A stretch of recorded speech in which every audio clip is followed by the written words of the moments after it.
ভাই এমন কি আর খাই, আস্ত পাঠা হলেই পরে, ছোট্ট আমার পেটটা ভরে, তার সঙ্গে ফুলকো লুচি গন্ডা বিশেক পাই।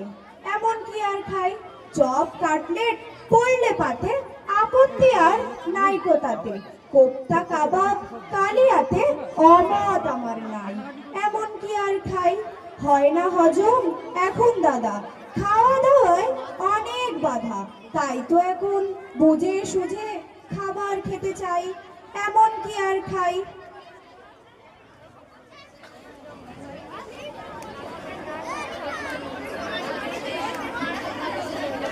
ঠিক আছে। শেরপাত ছয় রাবড়ি দুধি, তোমরা আমায় খাওয়াও যদি, এই বয়সে কষ্ট করে খেতেও পারি তাই। এমন কি আর খাই, সন্দেশ আর পান্তুয়াতে রুচি বিশেষ নাইকো তাতে,